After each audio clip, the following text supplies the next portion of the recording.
আসসালামু আলাইকুম গাইস, কেমন আছেন সবাই? আশা করি সকলে ভালো আছেন। আমি আবারও চলে আসলাম আরও একটি ব্লগ নিয়ে। তো আজকে আমরা যাচ্ছি কোথায়? আজকে আমরা যাচ্ছি হচ্ছে সীতাকুণ্ড। হ্যাঁ, আমরা আজকে সীতাকুণ্ড যাব। এখন বাজতেছে ঘড়িতে 5:30।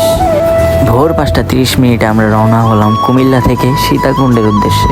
অনেকেই বলতে পারেন যে আপনি তো থাকেন ঢাকা থেকে কেন যাননি সীতাকুণ্ড? কুমিল্লা থেকে কেন গিয়েছেন? কুমিল্লা হচ্ছে আমার মামা বাড়ি, আর ঈদ আসলেই আমি আমার মামা বাড়ি চলে যাই। আমার মামার বাড়ি এলাকা আমার অনেক ভালো লাগে। খুবই সুন্দর একটি ওয়েদার ছিল ওদিন।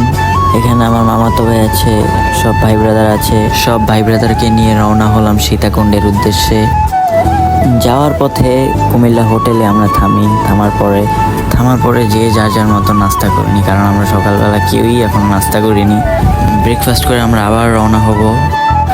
আমরা এখন আছি কুমিল্লার নামকরা হোটেলের নাম হচ্ছে নূরমহল।